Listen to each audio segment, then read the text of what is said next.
Hi, this is Curmudgeon. I'm here to talk to you about Fallen Earth.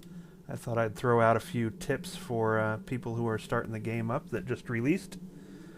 This here is my character Curmudgeon, and I'm just going to show you a few things about the UI. Let's see. First, we got the chat windows down here. I've added some extra tabs. You can edit those tabs, change what shows up in the screens, change the name of the tabs. This is pretty standard stuff. You can make it show timestamps or not. Let's see, down at the bottom there's a little orange talk bubble with a white plus in it. That is a pop-up menu that has a bunch of things in it, like clearing chat, changing font size, doing emotes, turning the filters on and off. So that's a handy little thing there. It will also let you change the channel that you're talking. You can see right now I'm speaking in local if I were to type into the text entry bar at the bottom. But you can also see that it can change to other different things if I want. You can do a lot of fun things here, like change their facial expressions. It's hard to tell on Curmudgeon because he's got camo face paint on, but you can change your facial expressions some, and just send him back to angry, which is his normal state. This is also where you find all of your emotes.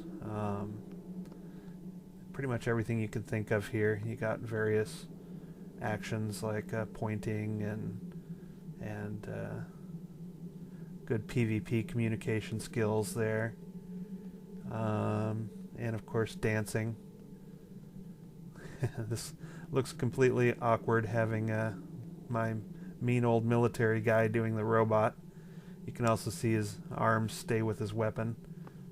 We can change to various different types, but some of the dances look cool with weapons and some of them don't. But once you're dancing, it'll let you just keep on dancing. If you're AFK, you can move to stop dancing. Once I move, you can see my camera has gone back to the behind me view. One things that newbies like to find out is how can they move the camera so that it faces them so they can see their character. You can do that by holding down Alt and then right mouse button. So Alt and then swing the camera with the right mouse button. That's the way you can get a look at yourself. See, I can pull out different weapons, show those off. I got my red, white, and blue pistols out now from Zanesville. I can go into game mode, and my little mouse pointer turns into a target reticle. You can see the little white boxes around my gun on the top of the screen will refresh after I shoot. See, I was using some ammo, and by pushing R I can reload the guns.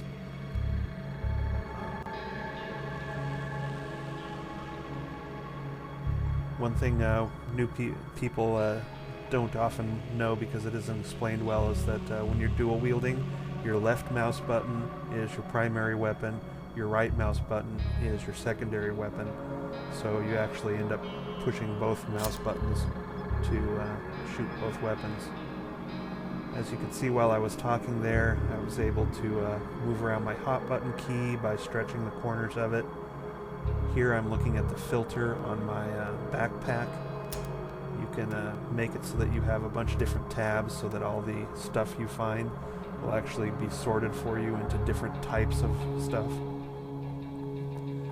Got my cowboy hat and my beret. Looking good. One nice thing is that in the gear menu, you can right-click on gear, and sometimes you have options. Here I can open and close my jacket if I like. You'll also find keys in there for like swapping things. Here I'm swapping my one glove from left to right because I haven't gotten around to finding another glove yet. Here's weapons. You can change the default keys that you use for the weapons if you like to switch weapons with something other than control, which I have a tendency to hit the start button if I'm trying to use control in combat. Over here on my strategic map, I'm mousing over the poker chips, and those are showing me what types of merchants are around. I can go out of overhead mode and into sort of a street map kind of mode and drag that around by left clicking and dragging. I can also zoom in and out. I can also look at a topological map or look at the maps for the other two sectors in the game. You cannot click and drag around what you're looking at in the overhead map, otherwise you wouldn't need to walk anywhere. You could just find where everything is. This always stays pretty centered on you, but you can pull it out, all of the windows in the game. You can grab the right or lower frame edge and drag them around.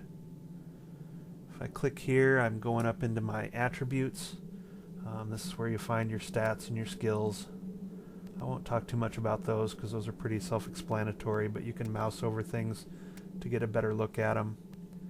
And here in the stats, yeah, not much to say about that. I can open up my recipe page. These are the different recipes I've got. If I click on this engine, I can see that I have my science kit, and I have enough scrap steel, fasteners, and gears to make some. If I click on the little deck of cards down there, it reopens my active recipes, and I can see that I'm actually building some engines right now. It tells me what my progress is. You can close that. Trade skills continue to go and be progress while you're fighting or even while you're logged out. Anytime you see one of those little orange filters on a window, just like in the inventory pack, here you can filter which recipes you see. I don't use that much, but it's something that's available to you. Sometimes you'll accidentally click it on there and then not be able to find a recipe that you think you have. So it's good to check that if you're not sure.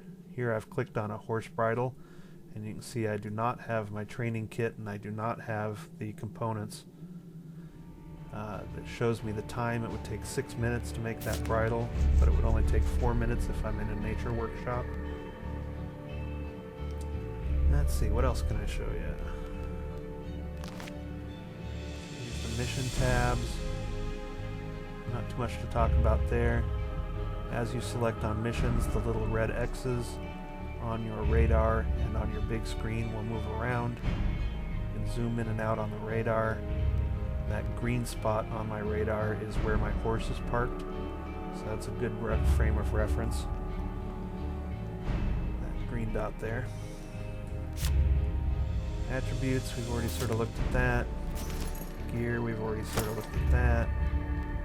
Inventory, sort of showed you how you can filter your gear there. There's a couple of things I like to show in the options. Let's see. These